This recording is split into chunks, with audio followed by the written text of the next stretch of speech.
su cuaderno, que coloquen la fecha del día de hoy. Hoy es 15 de diciembre de 2020. Y van a colocar, por favor, el título Arte Novohispano. Lo pueden hacer en un procesador de texto, si ustedes gustan, Daniel, o lo pueden hacer ustedes en su cuaderno, en una presentación. Saben que no tengo problema. De hecho, les dejé por ahí en el Classroom algunos documentos que quiero que vayamos trabajando, entre ellos el resumen del día de hoy. Vamos a trabajar con este documento que se llama Expresiones Artísticas Novohispanas. Bueno, ¿qué es? ¿Pero qué es el arte novohispano, muchachos? El arte novohispano fue un movimiento artístico que apareció en México a finales del siglo XVI. Fernanda, ¿me quieres decir algo? Sí, maestro. Adelante, Este, Fer. eso lo que está proyectando lo vamos a anotar. Por favor. Gracias, maestro. Entonces, este movimiento artístico que aparece a finales del siglo XVI se le denomina arte novohispano. Después de ese siglo XVI, bueno, se va preservando, siglo XVI, siglo XVII y mediados del siglo XVIII. Pero en el siglo XVIII va a haber diferentes expresiones.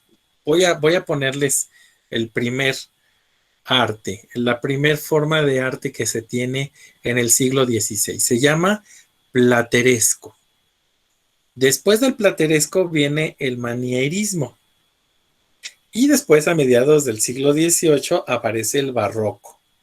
Son tres formas o tres expresiones artísticas diferentes. No se preocupen ahorita en tratar de entender de qué trata esto del arte novohispano, ¿eh? No se preocupen. Ahorita vamos a ir recorriendo y se van a ir dando cuenta de qué trata cada uno de ellos. Por favor, les pido que vayan tomando nota conforme les voy explicando, porque si no, nos vamos a atrasar. El arte novohispano entonces fue estos movimientos artísticos que aparecieron en México a finales del siglo XVI y que se preservaron hasta mediados del siglo XVIII. También conocido como barroco novohispano, fue un movimiento muy representativo en América.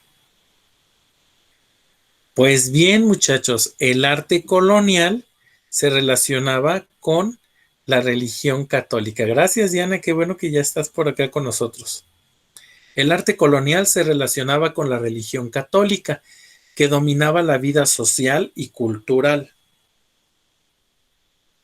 Este movimiento en particular, el barroco, fue consecuencia, ustedes recordarán que Martín Lutero inició con la Reforma Protestante, ¿verdad? Inicia Martín Lutero con la Reforma Protestante, la Iglesia Católica empieza a dividirse, se divide en dos partes, la Iglesia Protestante y la Iglesia Católica. Los protestantes están en contra de la Iglesia Católica y la Iglesia Católica responde con un movimiento que se llama la Contrarreforma. Pues, ¿qué creen? Que la Iglesia Católica, para poder fortalecerse en la Nueva España y en todo el mundo, dictamina que a través del arte y de la cultura van a penetrar en todas las conciencias y en todas las casas y en todas las comunidades del mundo. Y definen esta forma de arte que es el barroco. ¿Y qué dice? ¿Qué se le ocurre a la Iglesia Católica? Pues las pinturas van a tratarse de elementos religiosos. La arquitectura también van a contar la historia que viene en los evangelios. Entonces, imagínense el arte a través de la mirada de la Iglesia Católica. Ahorita se van a dar cuenta por qué funciona esto así. Entonces, durante los 300 años que duró la conquista española, se construyeron centenares de templos, conventos y catedrales, en cuyos muros se encontraban pinturas que narraban pasajes de la Biblia, con la finalidad de enseñar el catolicismo a toda la población. Entonces, imagínense este movimiento de separación de esta iglesia protestante y de la iglesia católica y el descubrimiento del nuevo mundo, en donde había indígenas que no conocían la religión católica y a los que les costaba trabajo entender cómo estos personajes que venían de España pues tenían unas ideas bien diferentes en cuanto a la religión. Voy a poner un ejemplo. Ellos, para mantener a sus dioses calmados, realizaban sacrificios. Y entonces, mediante la sangre, tenían calmados a los dioses.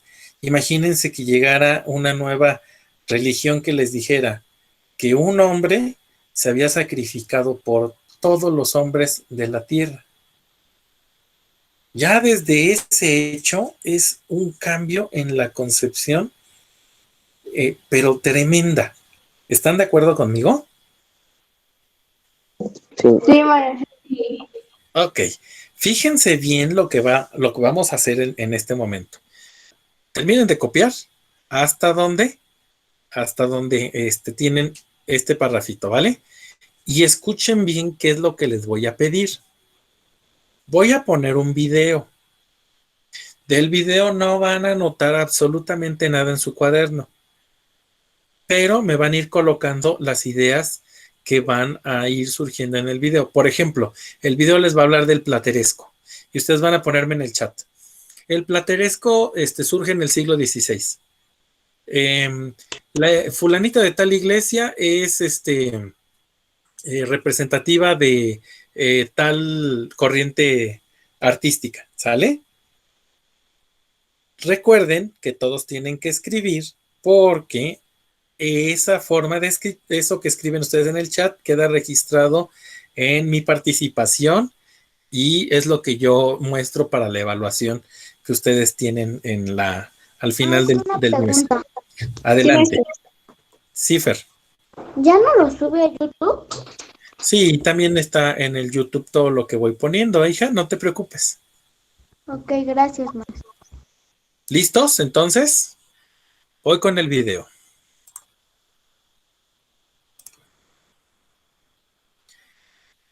Todos, absolutamente todos, tienen que participar mediante el chat. Este video empieza en el minuto 50.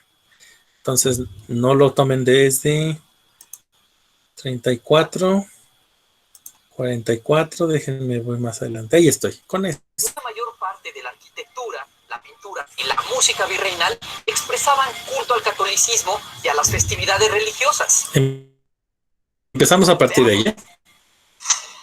Las primeras obras arquitectónicas en la Nueva España, como el Palacio de Cortés, en Cuernavaca, Morelos, y la Casa de Montejo, en Mérida, Yucatán, pertenecen a la corriente artística del plateresco. Este estilo, que surgió en España en el siglo XV, se caracterizó por integrar elementos renacentistas, góticos y musulmanes en las construcciones. En la decoración plasmó elementos... Tiempo. A ver, voy otra vez a repetirlo exacto, Aarón. Las primeras obras de la Nueva España pertenecen al plateresco. El plateresco surge en el siglo... ¿En qué siglo surge? En el siglo XV. Entonces, no te preocupes, Dianita, aquí vamos, y la sesión está grabada por si necesitas recuperar algún elemento. Entonces, tienen que ir pensando muy rápido qué escribir. Lo voy a regresar para que podamos empezar. Aarón ya empezó bien el chat. Muy bien, Ángel, las primeras obras pertenecen al plateresco. Excelente, voy de nueva cuenta. Ya vieron cómo es la dinámica, ya no nos podemos equivocar. Primeras obras arquitectónicas en la Nueva España, como el Palacio de Cortés, en Cuernavaca, Morelos, y la Casa de Montejo, en Mérida, Yucatán, pertenecen a la corriente artística del plateresco. Este estilo, que surgió en España en el siglo XV, se caracterizó por integrar elementos renacentistas, góticos y musulmanes en las construcciones. En la decoración plasmó elementos de la naturaleza, como guirnaldas y bichos, así como medallones con representaciones de bustos humanos, entre otros elementos. En la Nueva España, los artesanos indígenas añadieron componentes prehispánicos, como imágenes de la flora y fauna características de sus regiones. Un ejemplo es la fachada de la iglesia del convento de Acolman, considerada la joya del plateresco en América. En el siglo XVI surgió en Italia el manierismo, considerado un estilo superior y refinado. En la Nueva España mostró figuras humanas alargadas en la pintura y escultura. En la arquitectura, un ejemplo es la integración de torres en las fachadas de los templos, lo que puede observarse principalmente en las primeras catedrales que se construyeron. Tanto el plateresco como el manierismo fueron los estilos artísticos del siglo XVI y las primeras décadas del siglo XVII en la Nueva España. Para la tercera década del siglo XVII, el estilo que predominó fue el barroco. Veamos por qué. En 1517, en Alemania, el fraile agustino Martín Lutero publicó las 95 tesis, en las que cuestionaba a la Iglesia Católica. Entre otros puntos, criticaba la venta de las indulgencias, es decir, del perdón de los pecados por parte de la Iglesia. Afirmaba que la salvación provenía únicamente de la gracia de Dios, la cual se podía lograr mediante la fe, por lo que la intervención del clero era innecesaria, así como la oración a la Virgen y a otros santos. Estas ideas se difundieron por Europa y fueron la base de la Reforma Protestante. La Iglesia se dividió y comenzaron las guerras religiosas entre los católicos y los seguidores de las ideas de Lutero. La Iglesia Católica promovió la Contrarreforma y convocó en 1545 al Concilio de Trento, el cual se realizó en periodos intermitentes. Ahí se determinaron las medidas a seguir para fortalecer a la Iglesia y al papado. España encabezó la Contrarreforma y el rechazo hacia el protestantismo se reflejó en la Nueva España. Entre las medidas que siguieron estaba el fomento del arte como vehículo para propagar las ideas y valores de la fe católica. Y para ello se utilizó el barroco, un estilo muy ornamentado y dramático. La arquitectura y la pintura destacaron, por lo que los muros, fachadas, así como los techos de iglesias y conventos, se llenaron de múltiples adornos e imágenes de vírgenes, santos, ángeles y escenas religiosas. Entre los principales pintores del barroco se encontraban Miguel Cabrera, Cristóbal de Villalpando, Sebastián López de Arteaga, la familia de los Juárez, los Echave y los Rodríguez. En la música destacaron Juan Gutiérrez de Padilla, Francisco López Capillas y Manuel de Sumaya. Y en la literatura, Sor Juana Inés de la Cruz, Carlos de Sigüenza y Góngora y Juan Ruiz de Alarcón fueron sus importantes exponentes. A diferencia del protestantismo. Perfecto. Muy bien, pues creo que pudimos rescatar muchas ideas interesantes de este video. Ya entienden ustedes por qué el barroco es una expresión que tiene muchos elementos religiosos.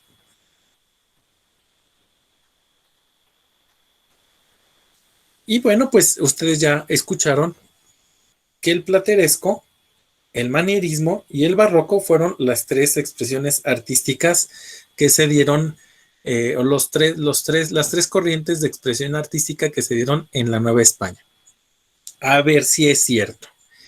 Díganme de cuál de estas tres corrientes es característico, son características las torres en las iglesias.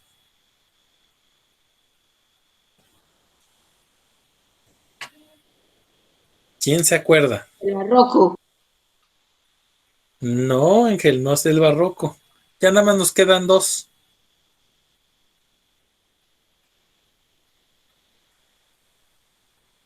¿Quién se anima?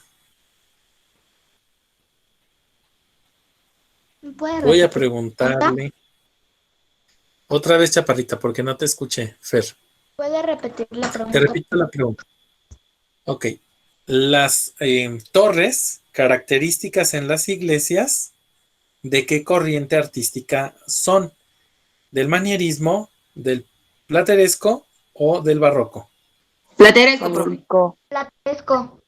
maniriesco. No, no, qué mal, no pusieron atención en esa parte, es del manierismo. Ahorita lo vamos a poner y lo vamos a recuperar en el apunte un poquito más adelante. ¿Sale? ¿Ya terminaron de escribir esta primera parte, muchachos? Sí. Ok, voy con los primeros 2 puntitos. La arquitectura religiosa fue la más importante. Las distintas órdenes religiosas se ubicaron en diferentes regiones del país y ahí construyeron templos y conventos. Le voy a pedir ahora voy a hacer un poquito más grande el texto. Esto no lo copien, por favor. Vamos a empezar en los nuevos pueblos. Le voy a pedir a Logan. Logan, por favor, abre tu micrófono.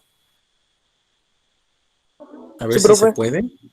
Por favor, ayúdame a leer a partir de los nuevos pueblos.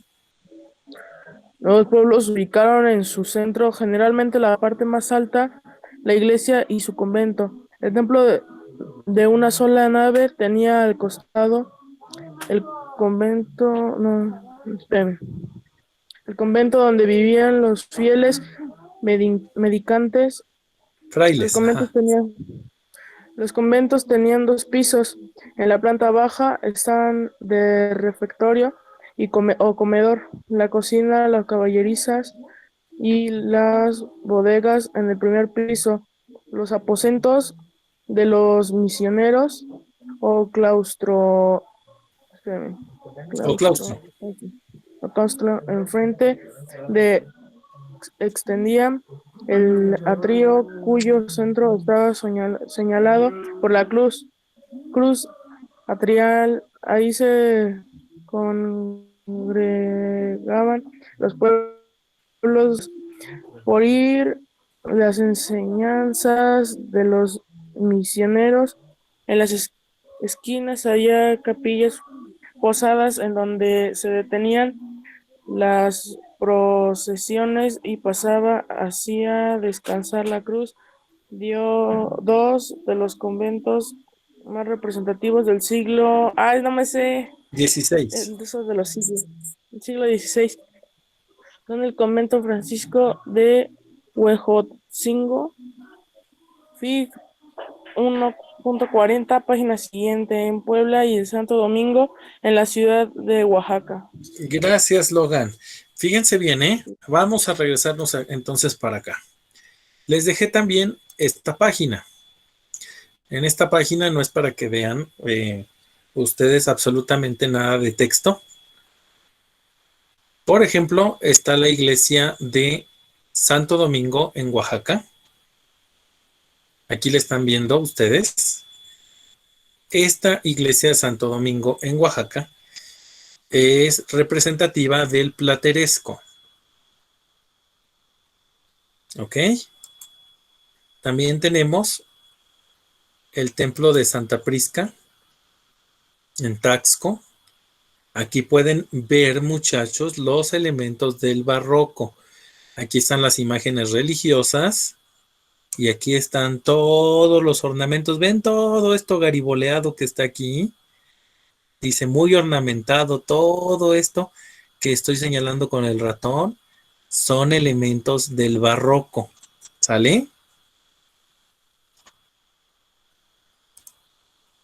También podemos ver el templo de Santa Rosa en Querétaro. Y aquí ustedes pueden ver el atrio. Esta parte de enfrente, recuerden que los indígenas no entraban a los templos porque el templo estaba dedicado a los sacerdotes o era exclusivamente para los sacerdotes. Entonces los indígenas tomaban misa fuera de las iglesias.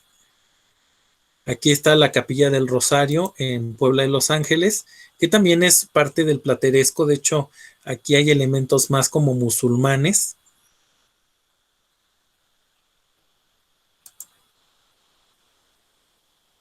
A ver, díganme, ¿dónde es esto? ¿La conocen? Aquí allá por el Zócalo. Ándele, pues, oiga, Eh, ¿ya vieron que en la están las dos Alameda. torres? Yo, Ahí, yo la que conozco es la del Tlatelolco. muy bien. Fíjense bien, entonces, esto que están viendo ustedes aquí es parte del manierismo también, que son las dos torres al lado de la nave principal. ¿Ya vieron? Voy a continuar. La capilla de San Miguel Arcángel en Guanajuato.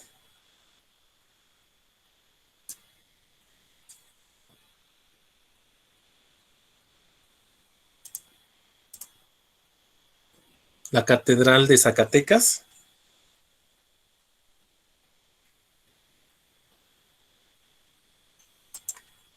Díganme si no esto es característico del barroco. Sí, sí, sí, sí. Está la Catedral de Morelia. Y bueno, estos son lo que tiene que ver con arquitectura. Ahora, fíjense bien, pinturas.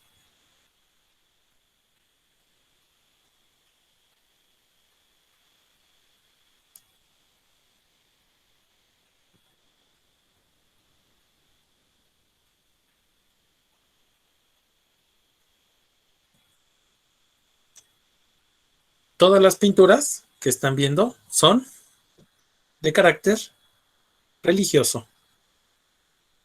Por ahí está los arcángeles, Gabriel, Miguel, Rafael seguramente, la Santa Trinidad, miren, Dios Padre, Dios Hijo, Dios Espíritu Santo. Y son pinturas características del barroco. La Virgen de Guadalupe. Ok. Muy bien. Ahora vamos a ver. No, vamos a ver, no. Vamos a escuchar música barroca. ¿Te imaginas? Voy a pedirle por favor a Valeria. Valeria, ábreme tu micrófono, por favor. Sí, ¿Te imaginas cómo suena la música barroca? yo imagino que debe ser como la de la iglesia, porque pues eso se trataba. Muy bien, Según yo, Valeria. el canto de los ángeles. Vamos a ver, ahí está la música barroca. Vamos a escuchar un pedacitito nada más.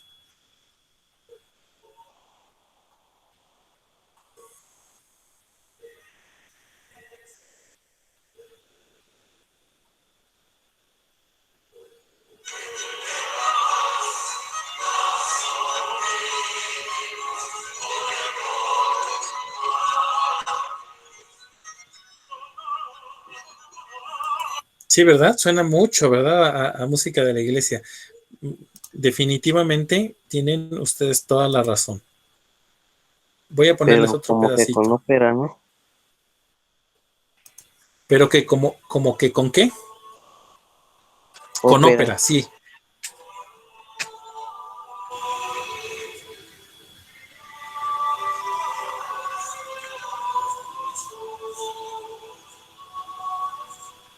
Elementos muy característicos del barroco.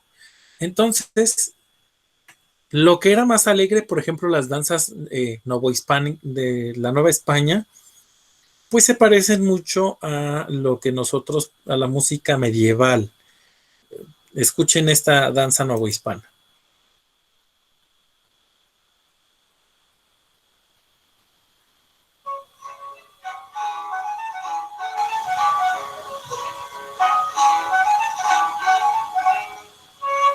¿Me recuerda?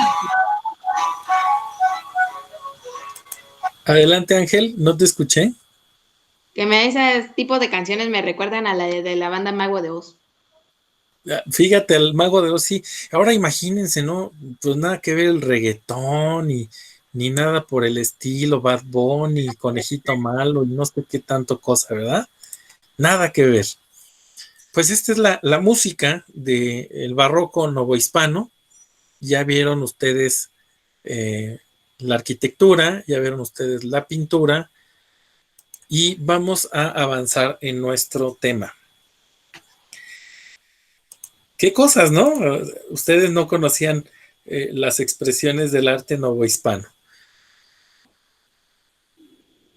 Bien, pues los conventos, muchachos, estaban decorados por hermosos frescos que representaban la vida de Cristo, la historia de los frailes e imágenes de los santos católicos. Un fresco, muchachos, es una pintura hecha en las paredes de los templos y de los conventos sobre una capa de estuco fresco. A ver, vamos a ver. Erika, ábreme tu micrófono, que te veo muy contenta. Ya, maestro. Erika, ¿qué será un fresco? ¿Una pintura? ¿Pero te imaginas cómo la hacían?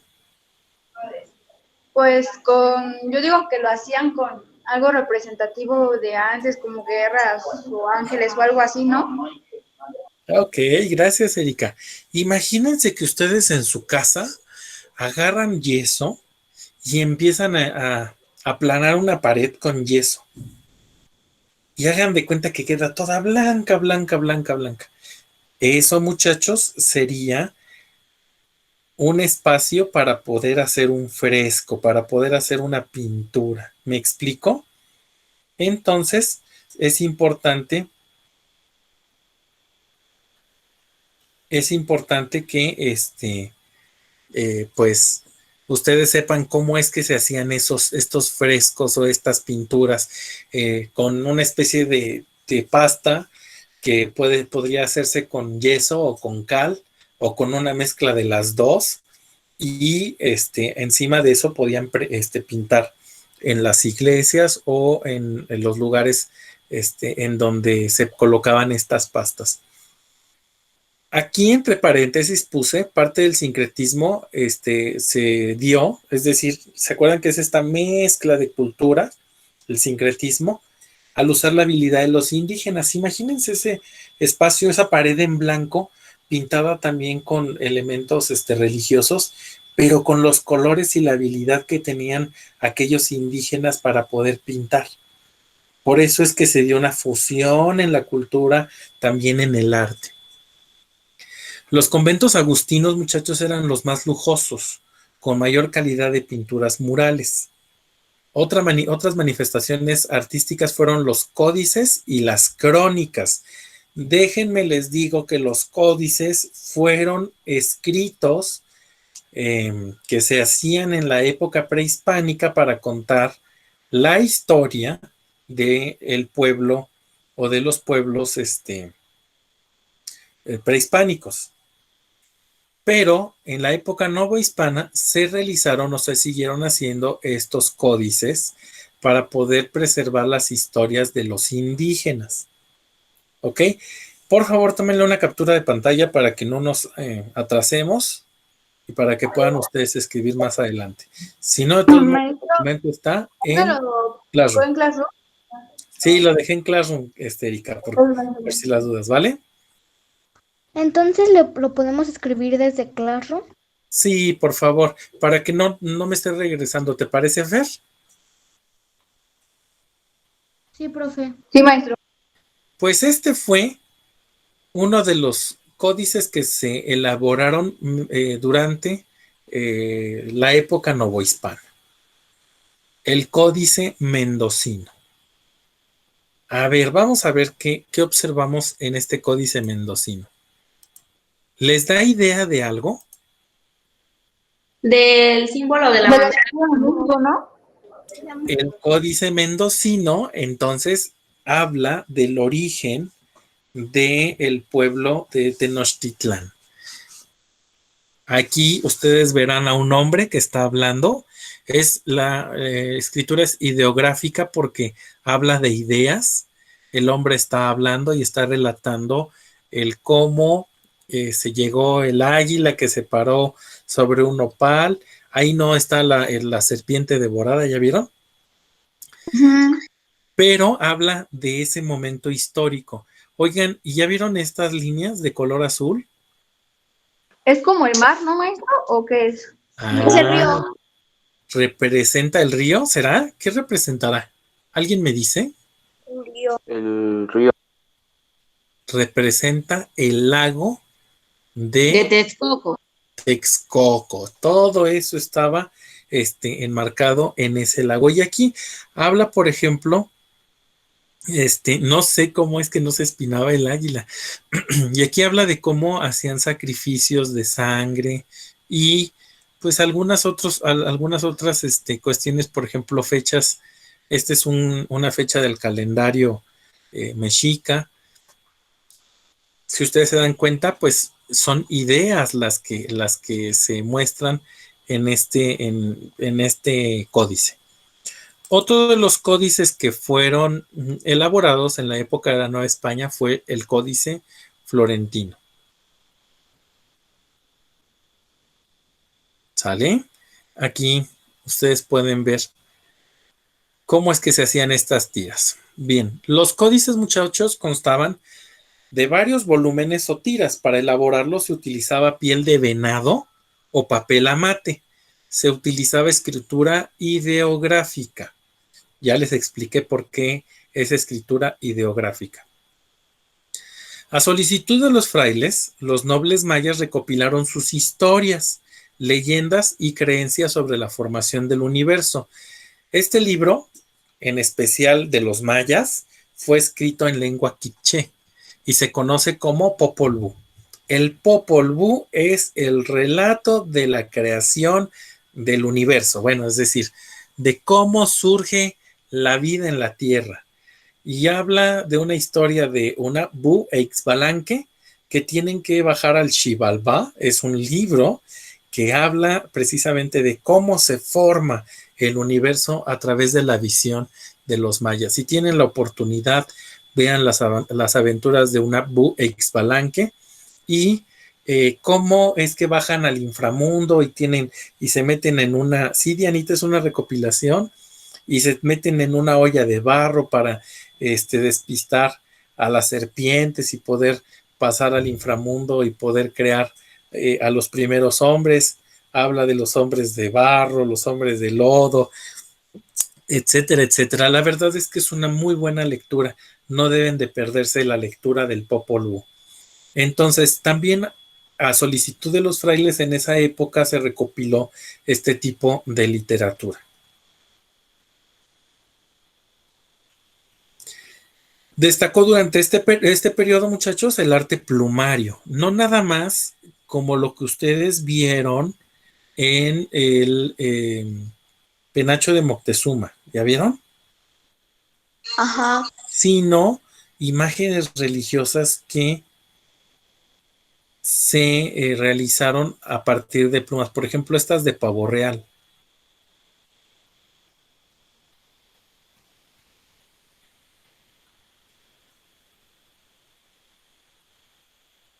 Y pues, por supuesto, la Virgen de Guadalupe ahí, ¿no? Ok. Bien, esto que están viendo aquí ustedes es prácticamente el resumen de lo que vimos en el video. El plateresco es un estilo que surge en España en el siglo XV y se caracterizó por integrar elementos renacentistas, góticos y musulmanes en las construcciones. En la decoración plasmó elementos de la naturaleza como guirnaldas y bichos, etc. En el siglo XVI se encuentra el estilo del manierismo, que mostró figuras humanas alargadas en la escultura y en la pintura. En la arquitectura, un ejemplo es la integración de torres en las fachadas de los templos, ¿se acuerdan? En el siglo XII, el estilo que predominó fue el barroco, que fomentó el arte como vehículo para propagar las ideas y valores de la fe católica, estilo muy ornamentado y dramático. Aquí, Destacaron la arquitectura y la pintura. Entre los principales pintores se encontraban Miguel Cabrera, Cristóbal de Villalpando, Sebastián López de Arteaga. En la música destacaron Juan Gutiérrez de Padilla, Francisco López Capillas, Manuel de Soumaya.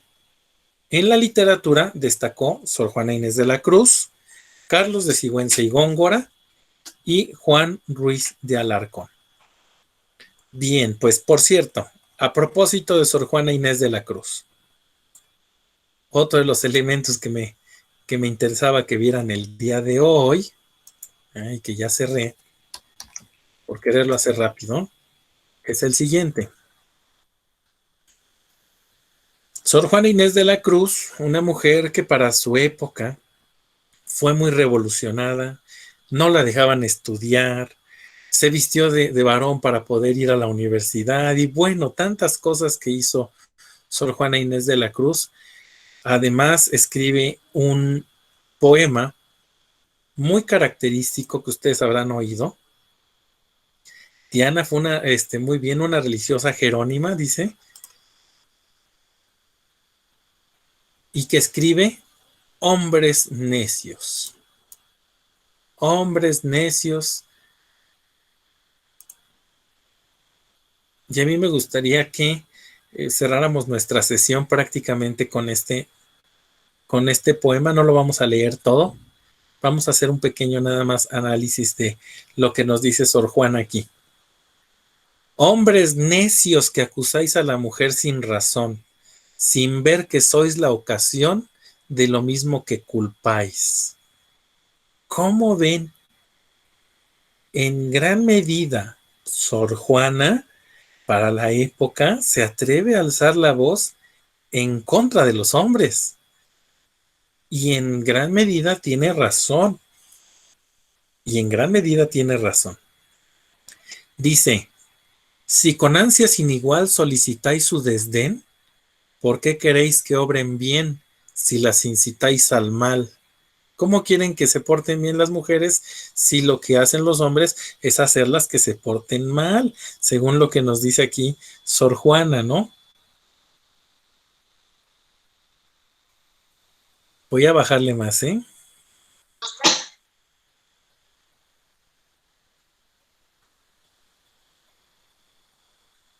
Fíjense bien, ¿eh?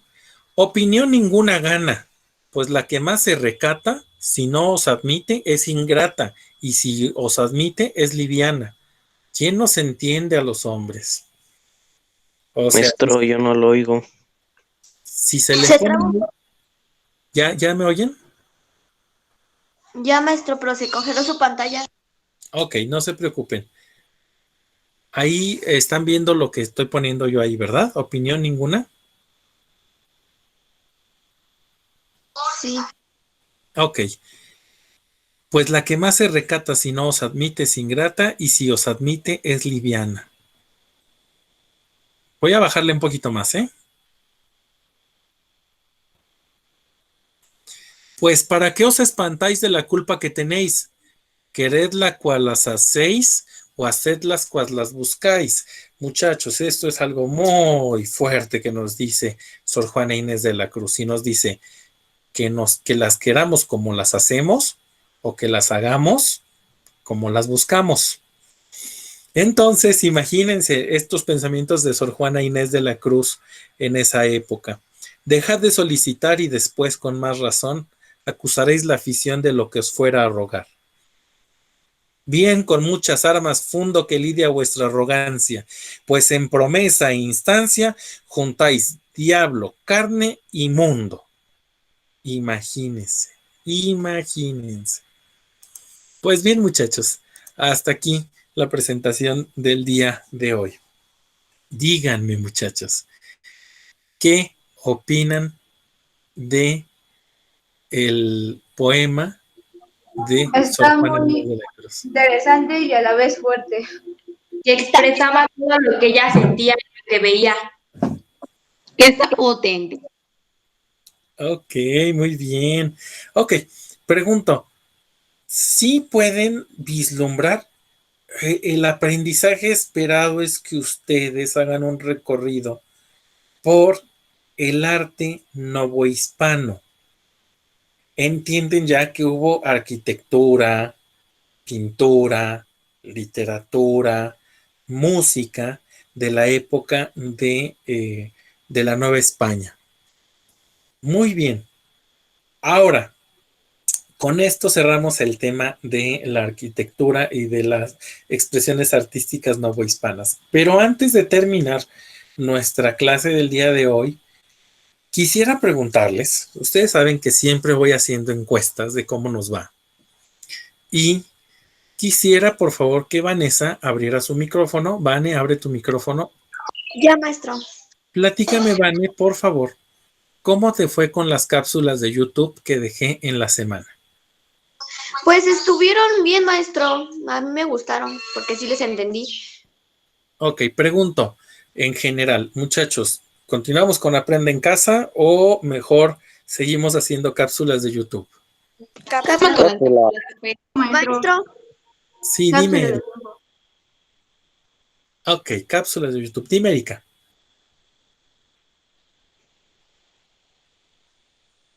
Maestro, una pregunta. Dime, Fer. En las cápsulas de YouTube, va a sacar una por cada día, pero no nos va a poner ahora. Ve que la semana pasada usted nos puso el resumen. Ajá. No, Ahora Fer. nos... Ahora ya no les voy a poner el resumen porque, fíjate bien, Fer, quiero que sean muy cuidadosos con lo que sigue.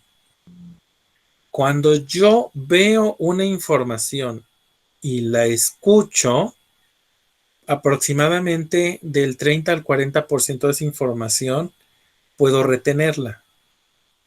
Pero si yo veo, escucho y transcribo, se puede retener de un 60 a un 80% de la información. Lo que me he dado cuenta, Fer, es que en los resúmenes que nosotros tenemos, que yo les dejo, que a veces no los modifican. Y la idea, Fer, de yo dejarles un resumen es que ustedes puedan despedazarlo y que le pongan una flechita y que le pongan un dibujo o que le pongan una nota que diga la idea que les haga recordar a ustedes lo importante de lo que vieron en el tema del día. Si no, Fer, ese resumen no funciona. Por eso es que ya no les dejé los resúmenes de las cápsulas. Aquí, por ejemplo, en la clase en línea sí se los dejo porque voy muy rápido, pero además tienen una ventaja, Fer. Me pueden preguntar porque estoy aquí. Y en las cápsulas pues no me pueden preguntar porque realmente se las dejo grabadas, ¿no? Entonces ese es el motivo. ¿Vale, Fer? ¿Te queda alguna duda? No, maestro. Entonces, en el video usted nos va a decir qué hacer, ¿no? Exacto, yo les voy diciendo qué escribir. De hecho, esta Como semana... la semana, ¿verdad? Sí, como la anterior. De hecho, esta semana les dejé 3 cosas. 2 videos y un audio. 2 videos y un audio. Esos los tienen que presentar. Son 3 apuntes, por decirles algo, lo que me tienen que entregar. Y por favor, no omitan información para que no haya problema, ¿vale? Pues muy bien, muchachos. Vamos a ir pasando lista. Les pido por favor que me vayan colocando en el chat su asistencia, empezando por apellidos. Recuerden que tienen que anotar antes de que finalice la grabación, porque si no, no queda registrada su asistencia. ¿Vale, Erika? Perdón por haber comido en su clase. Qué bárbara, Erika. No puede ser posible.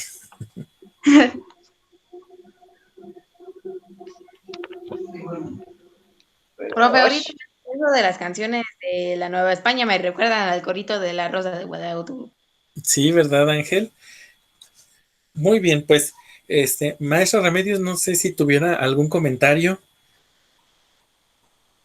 Bueno, pues no, chicos, solamente felicitarlos, felicitar al maestro. Los felicito porque entran muchos a la clase. ¿Quién sabe qué les pasó a los demás? Yo creo que ustedes nos deben de ayudar también con sus mismos compañeros a hacer un equipo, una labor de equipo, en donde les podamos decir, oye, ¿por qué no has entrado a la clase? Estuvo muy buena, te paso el apunte, en donde les podamos decir a sus compañeros, pues que estamos avanzando mucho en las clases. A mí me gusta mucho todo lo que están haciendo. Oigan, los veo muy grandes, ¿qué cosa les dieron de comer? Los veo muy grandes, ya no son los niños del año pasado, están muy grandes. Y bueno, aprovecho también por si ya no los puedo ver otro día, porque ando visitando a los demás grupos, para desearles que se la pasen bien ahí con su familia, para que refuercen, por favor, todos esos valores que les han dado sus papás. Aprovechen esta oportunidad que nos dio este aislamiento no voluntario, ¿verdad? Pues para convivir, para reconocerse con sus hermanos, con sus tíos, con sus abuelitos, para que aprendamos a valorar lo que tenemos. Entonces, los que acostumbren a hacer cena de Navidad o de Año Nuevo, disfruten su comida, disfruten que están ahí, porque recuerden que mucha gente ya no va a poder festejar la Navidad igual, porque les faltan a muchos integrantes en su familia. Entonces, les doy un fuerte abrazo virtual, muchas felicidades, estoy muy contenta de ver que entraron muchos. No desistan porque al parecer no regresamos, Parece ser que el año lo vamos a terminar así, pero vamos a les vamos a estar manteniendo informados. Gracias, profesor Israel, por si tienes otra clase. Muchas gracias, muchachos. Pues vámonos desconectando. Muchas felicidades, feliz año, próspero año nuevo. Por ahí les voy a mandar un mensajito en Classroom en Navidad y en Año Nuevo para desearles una feliz Navidad y un año excelente. Que este año que venga sea 1000 veces mejor que este 2020, por favor. ¿Sale? Cuídense mucho. Sí, adiós, Que se pueda venir. No tienen tarea, Fer. Nos vemos, Isla. Felices. Cuídate mucho, René. Gracias. Hasta luego, maestro. Cuídense mucho. Feliz año nuevo. Feliz Navidad. Hasta luego. Gracias. Igualmente, muchachos.